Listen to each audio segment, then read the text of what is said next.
மற்றொரு அண்மை செய்தி. சென்னையில் உள்ள திமுக தலைமை அலுவலகமான அண்ணா அறிவாலயம் முன்பு போலீசார் குவிக்கப்பட்டிருக்கிறார்கள். அண்ணா அறிவாலயத்தை தூய்மை பணியாளர்கள் முற்றுகையிட உள்ளதாக தகவல் வந்ததை அடுத்து முன்னெச்சரிக்கை நடவடிக்கையாக போலீசார் குவிக்கப்பட்டுள்ள அந்த காட்சிகளை பார்த்து வருகிறோம். விவரங்களோடு இணைகிறார் நம்முடைய செய்தியாளர் ரேவதி. ரேவதி, முழு விவரங்களை பதிவு செய்யலாம். வணக்கம்.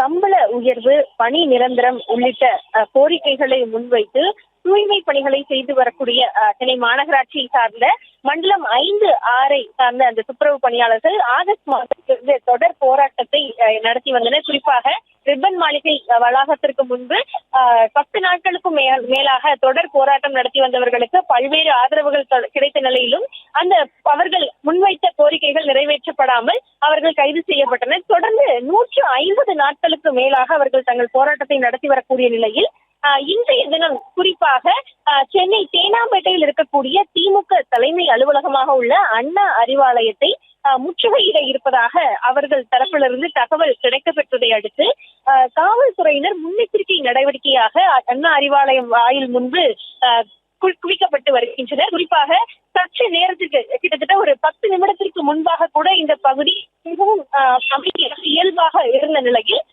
திடீரென அதிகப்படியான காவல்துறையினர் அந்த தகவலுக்கு பிறகாக இங்கு குவிக்கப்பட்டு வருவதை பார்க்க முடிகிறது.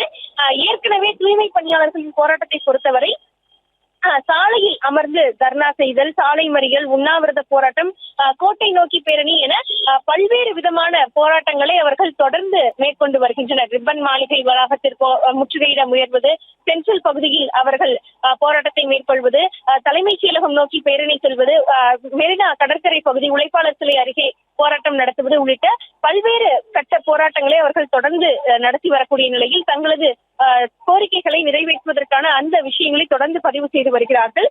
ஏற்கனவே பல்வேறு பேச்சுவார்த்தைகள் நடத்தப்பட்ட பின்பும் கூட அந்த கோரிக்கைகள் நிறைவேற்றப்படாதது காரணமாக இனி வரக்கூடிய காலங்களில் தங்களின் போராட்டம் தீவிரமடையும் என்று அவர்கள் தரப்பில் தெரிவிக்கப்பட்டிருக்கிறது. கிட்டத்தட்ட 151 நாட்களாக இவர்கள் போராட்டத்தில் ஈடுபட்டு வருகிறார்கள். இது மட்டுமின்றி ஒரு சில தூய்மை பணியாளர்கள் அதில் பணிபுரிந்த அந்த துப்புரவு பணியாளர்களை பொறுத்தவரை அம்பத்தூர் பகுதியில் உண்ணாவிரத போராட்டத்தை தொடர்ந்து மேற்கொண்டு வருகிறார்கள். அதில் இன்றைய தினம் ஒரு தூய்மை பணியாளர், அதாவது ரீட்டா என்ற அந்த துப்புரவு பணியாளர் உடல்நலம் குன்றிய காரணத்தினால் மருத்துவமனையில் கூட அனுமதிக்கப்பட்டிருக்கிறார்.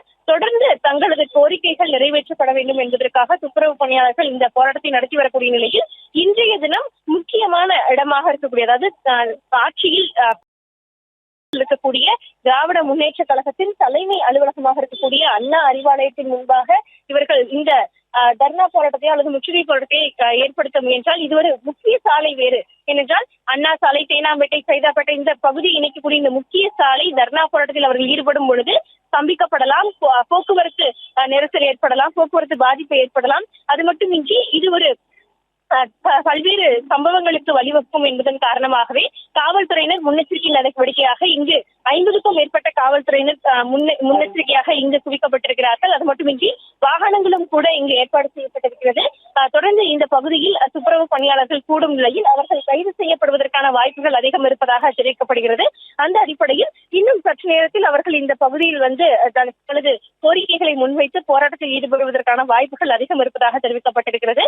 ஏற்கனவே அவர்கள் தரப்பில் தெரிவிக்கப்படும் தகவலை பொறுத்தவரை கடந்த 30 முறைக்கும் மேல் தங்களது போராட்டங்களை முன்வைத்து பல்வேறு விஷயங்களை நடத்தி வரக்கூடிய நிலையில் கைது செய்யப்பட்டாலும் கூட மாலைக்கு பிறகு விடுவித்தாலும் தங்களது போராட்டம் தொடரும் என்றும், தொடர்ந்து இது தீவிரமடைந்து செல்லும் என்றும், நிரந்தர முடிவு கிடைக்கும் வரை போராட்டம் நிச்சயமாக நடத்துவோம் என்று அவர்கள் தரப்பில் தெரிவிக்கப்பட்டு விடுகிறது.